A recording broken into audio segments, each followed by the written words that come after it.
செய்கர்மம் கைகூட்டும் செஞ்சொல் பெருவாக்கும் பீடும் பெருங்கும் உருவாக்கும் ஆதலால் வானோரும் மானிமுத்தனை காதலால் கூப்புவதும் கை. அனைத்துலக ஆன்மீக அன்பர்களுக்கு வணக்கம். கும்பராசி 2025 பலன்கள்.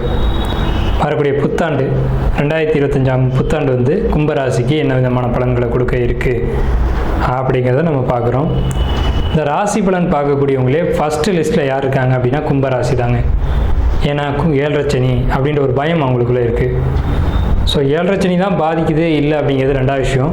ஆனால் அவங்களுடைய பயம் என்னன்னு கேட்டிங்கன்னா, உங்களுடைய பயமே நமக்கு 7.5 சனி நடந்துட்டு இருக்குன்ற பயத்திலேயே பல விஷயங்களை நீங்கள் தவறுதலாக பண்ணிடுறீங்க. ஸோ அந்த பயம் உங்களுக்கு வேண்டாம். உங்களுக்கு ஏற்படக்கூடிய நன்மைகளையும் தீமைகளையும் சொல்கிறது தான் நாங்கள் இருக்கோம்.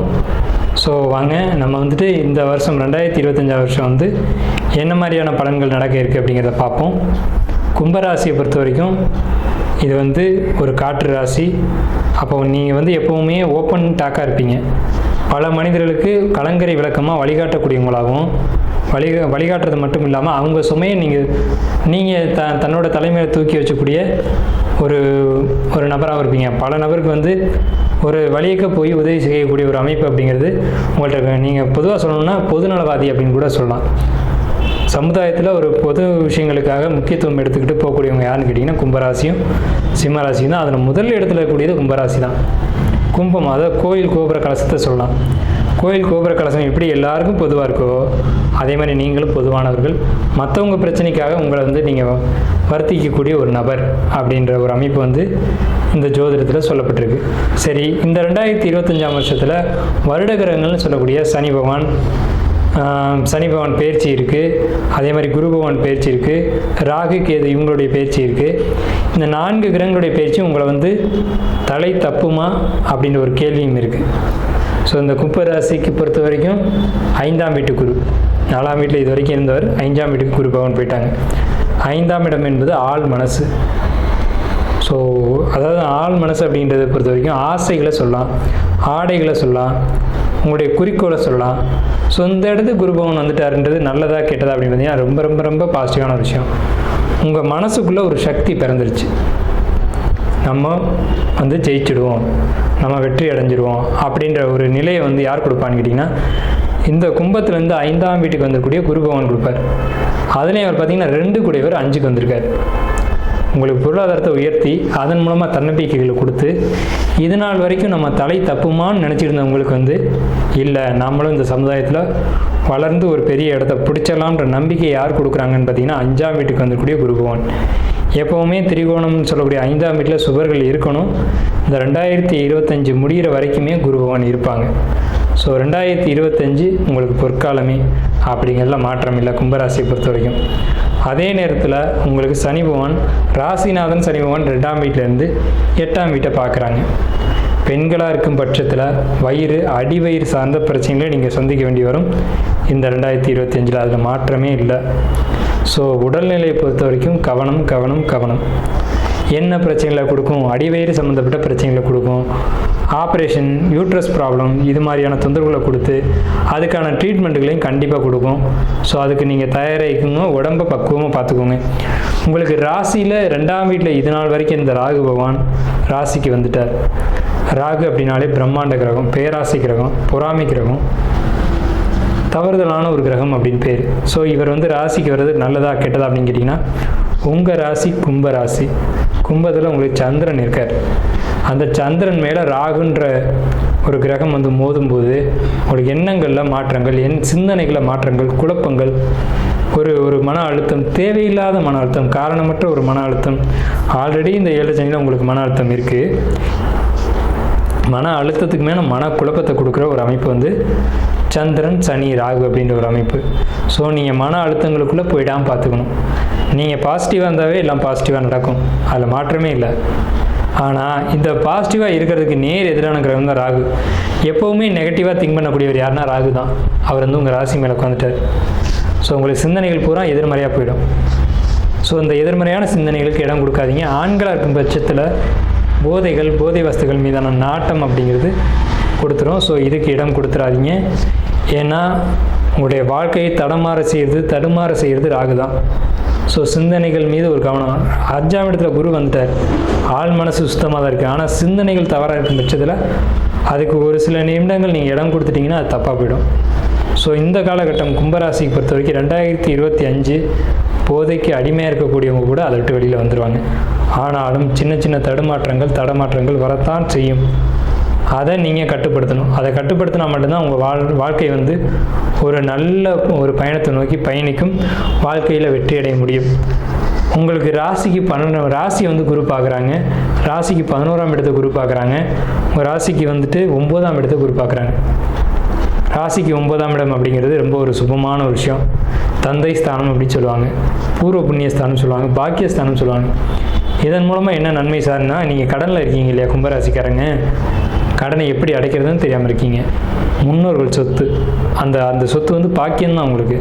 அந்த சொத்து ஏதேனும் ஒரு வகையில் வந்து ஒரு விற்பனை ஆகியோ அல்லது அடமானமாகவோ உங்களுக்கு அதில் ஒரு அமௌண்ட் கிடச்சி, அந்த அமௌண்ட்டு மூலமாக உங்களுக்கு வந்துட்டு இந்த கடன் அடைக்கக்கூடிய அமைப்புகள் இந்த 2025 நடக்கும். கடன் அடையும்னு மட்டும் நம்ம சொல்லலை, எந்த வகையில் அடையுன்ற வரைக்கும் நம்ம சொல்லியாச்சு. இந்த 2024 கண்டிப்பாக நல்லாவே எனக்கு தெரியும், ஒரு இடத்த விற்க முடியாமல் நீங்கள் போராடி இருக்கீங்க. ஒரு சொத்து உங்கள் வாழ்க்கையை வந்து பெரிய போராட்டத்துக்கு உள்ளாக்கிடுச்சு. அந்த சொத்து என்ன ஒரு நியாயமான காரணங்கள் இருந்திருக்காது. சரியான பார்ட்டி வந்து சரியாக விற்க முடியாத ஒரு சூழ்நிலைக்குள்ளே நீங்கள் தள்ளப்பட்டிருப்பீங்க. அந்த ப்ராப்பர்ட்டி உங்கள் கைவிட்டு போகும். அந்த ப்ராப்பர்ட்டி போனதுக்கு பிறகு உங்கள் எதிர்காலம் ரொம்ப சிறப்பாக இருக்கும். பயிர் சம்மந்தப்பட்ட விஷயங்களில் மட்டும் கவனம் தேவை. மாணவர்கள் படிப்பு விஷயம், கும்பராசிக்காரங்க இப்போ மாணவர்கள் 10th 12th படிக்கிறவங்க பொறுத்த வரைக்கும் சேட்டைகளை குறைச்சிக்கணும். சேட்டைகள் இந்த காலகட்டத்தில் அதிகமாகும். சேட்டைகளை குறைச்சிக்கணும். சேட்டைகளை குறைக்கிறதுக்கான காலகட்டங்கள்லாம் வந்துருச்சு. ஏன்னா கடந்த ஆண்டு நீங்கள் வந்து அனுபவித்த தண்டனைகள் மூலமாக உங்களுக்கு ஒரு நல்ல படிப்பினை அப்படிங்கிறது கிடச்சிருந்துருக்கும். ஸோ அதன் மூலமாக கொஞ்சம் நீங்கள் ஒரு தெளிவில் இருப்பீங்க. இருந்தாலும் இன்னும் கொஞ்சம் அந்த தெளிவோடு இருக்கணும்.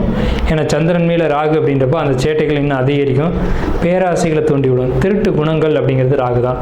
நம்ம யாரையும் தவறாக சுட்டி காட்டலை.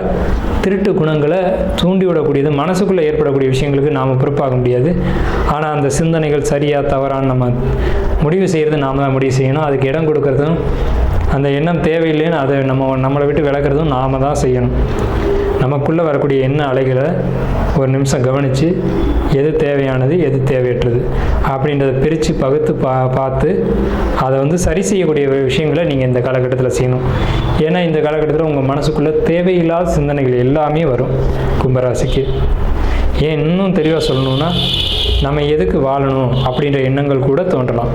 ஆனால் அந்த சிந்தனை தவறானது அப்படின்றத நீங்கள் புரிஞ்சுக்கணும். உங்கள் ராசிக்கு 2ஆம் வீட்டு சனி, இது நல்லதா கெட்டதான்னு பார்த்தீங்கன்னா நல்ல ஒரு விஷயந்தான். பெரிய அளவில் வளர்ச்சி இல்லை அப்படின்னாலும் கூட ஒரு ஒரு இது நாள் வரைக்கும் வளர்ச்சி இல்லாமல் இருந்ததுக்கு இதுக்கு மேலே ஒரு நல்ல ஒரு வளர்ச்சி கிடைக்கும். அதே மாதிரி பார்த்துக்கிட்டிங்கன்னா உங்கள் ராசிக்கு 10ஆம் இடத்தை சனி பகவான் பார்க்குறாங்க, லாபஸ்தானத்தை சனி பகவான் பார்க்குறாங்க அப்படின்றது ஒரு பெரிய ஒரு நல்ல விஷயம். உங்கள் ராசிக்கு 8ஆம் இடத்தை சனி பார்க்குறது அவ்வளோ சுபமாக இல்லை. வயிறு, அடிவயிறு சார்ந்த பிரச்சனைகள், உணவு சம்மந்தப்பட்ட விஷயங்கள பிரச்சனைகள், சாப்பிட்றதுனால பிரச்சனைகள் இதெல்லாம் வரும். நீங்கள் என்ன பண்ணணும்னு கேட்டிங்கன்னா, சாப்பாடு மட்டும் கரெக்டாக பார்த்துக்கணும். வெளியிடங்களில் உணவுகளை எடுத்துக்கூடாது. இதனால் ஃபுட் பாய்சன் ஆகிறதுக்கான வாய்ப்புகள் உண்டு. ஸோ உணவு விஷயங்கள் ரொம்ப கட்டுப்பாடு தேவை அப்படின்ற ஒரு அமைப்பு இருக்குது. உங்களுக்கு கேது பொறுத்த வரைக்கும் 6ல் வந்திருக்காங்க, ராகு பொறுத்த வரைக்கும் ராசி மேலே இருக்காங்க. இந்த ராகு கேது பொறுத்த வரைக்கும் கேது 7ஆம் வீட்டில் இருக்குது அப்படிங்கிறதுனால கணவன் மனைவி கருத்து வேறுபாடுகள் வர்றதுக்கான வாய்ப்புகள் உண்டு. கடந்த வருடங்களில் கருத்து வேறுபாடுகள் பெரிய அளவில் இருந்து சரியாக இருக்கும். இருந்தாலும் மீண்டும் அதுக்கு ஒரு இடம் உண்டு. ஸோ அந்த கருத்து வேறுபாடுகள் ஏற்படாமல் பார்த்துக்கோங்க. கணவன் மனைவிக்கிட்ட விட்டு கொடுத்து போங்க. வாழ்க்கை துணை தான் எல்லாமே அப்படின்றத புரிஞ்சுக்கோங்க. வாழ்க்கையில் தாய் தந்தை ஒரு குறிப்பிட்ட காலம் வரைக்கும் பயணித்து வருவாங்க. ஒரு 30 வயசை தாண்டி கூட யார் வருவாங்கன்னு கேட்டிங்கன்னா, கணவனோ அல்லது மனைவியோ மட்டும்தான் கடைசி காலம் வரைக்கும் பயணித்து வருவாங்க. ஸோ அதை புரிஞ்சுக்கிட்டு விட்டு கொடுத்து போக தெரிஞ்சுக்கணும். என் கும்பராசிக்கு இது ரொம்ப முக்கியம். கும்பராசி விட்டு கொடுத்து போகக்கூடிய ராசி தான், அடிபணிஞ்சு போகக்கூடிய ராசி தான். சில நேரங்களில் ஏற்படக்கூடிய கோபங்கள், தாபங்கள், வெறுப்பு இதெல்லாம் வந்துட்டு வாழ்க்கையை சின்னாபின்னப்படுத்திடும். ஏன்னா அந்த மாதிரியான காலகட்டம் தான் இது. ஸோ அந்த எண்ணங்களுக்கு கோபம், வெறுப்பு இது மாதிரி தேவையற்ற எண்ணங்களுக்கு இடம் கொடுக்காமல் இருங்க அப்படின்றது தான் நம்ம கேட்டுக்கிறோம். மற்றபடி எல்லா விஷயங்களும் தொழில் பொறுத்த வரைக்கும் உங்களுக்கு டல்லாக தான் இருக்கும். உங்களுடைய சுய ஜாதகத்தை உங்களுக்கு தெரிஞ்ச ஜோசியர்கள், குடும்ப ஜோசியர்கள்ட்ட கொடுத்து ஒரு முறைக்கு 2 முறை தசாபுத்தி பலன்கள் எப்படி இருக்குது, சுய ஜாதகத்தில் தொழில் அமைப்பு எப்படி இருக்குன்றதை நல்லா தெளிவாக கணிச்சு பார்த்துக்கோங்க. இந்த காலகட்டங்களில் தான் நீங்கள் ஜாதகங்களை தெளிவாக பார்த்துக்கணும். அது வாழ்நாள் முழுக்க உங்களுக்கு வழிகாட்டி அமையும். ஸோ ஜாதகத்தை பார்த்துக்கோங்க அப்படின்னு ஒரு அட்வைஸ் நம்ம கொடுக்குறோம். கும்பராசியை பொறுத்த வரைக்கும் ஜாதகம் கண்டிப்பாக பார்த்து ஒவ்வொரு மூமெண்ட்டும் எடுத்து வைங்க. ஒவ்வொரு அடிகளும் கவனம் தேவை கும்பராசிக்கு. கண்டிப்பாக கும்பராசிக்கு 2025 பொற்காலம் தான், அதில் எந்த மாற்றமும் இல்லை. கும்பராசியை பொறுத்த வரைக்கும் 45% மேலே 50% வரைக்கும் உங்களுக்கு நல்ல பலன்கள் தான் இருக்குது.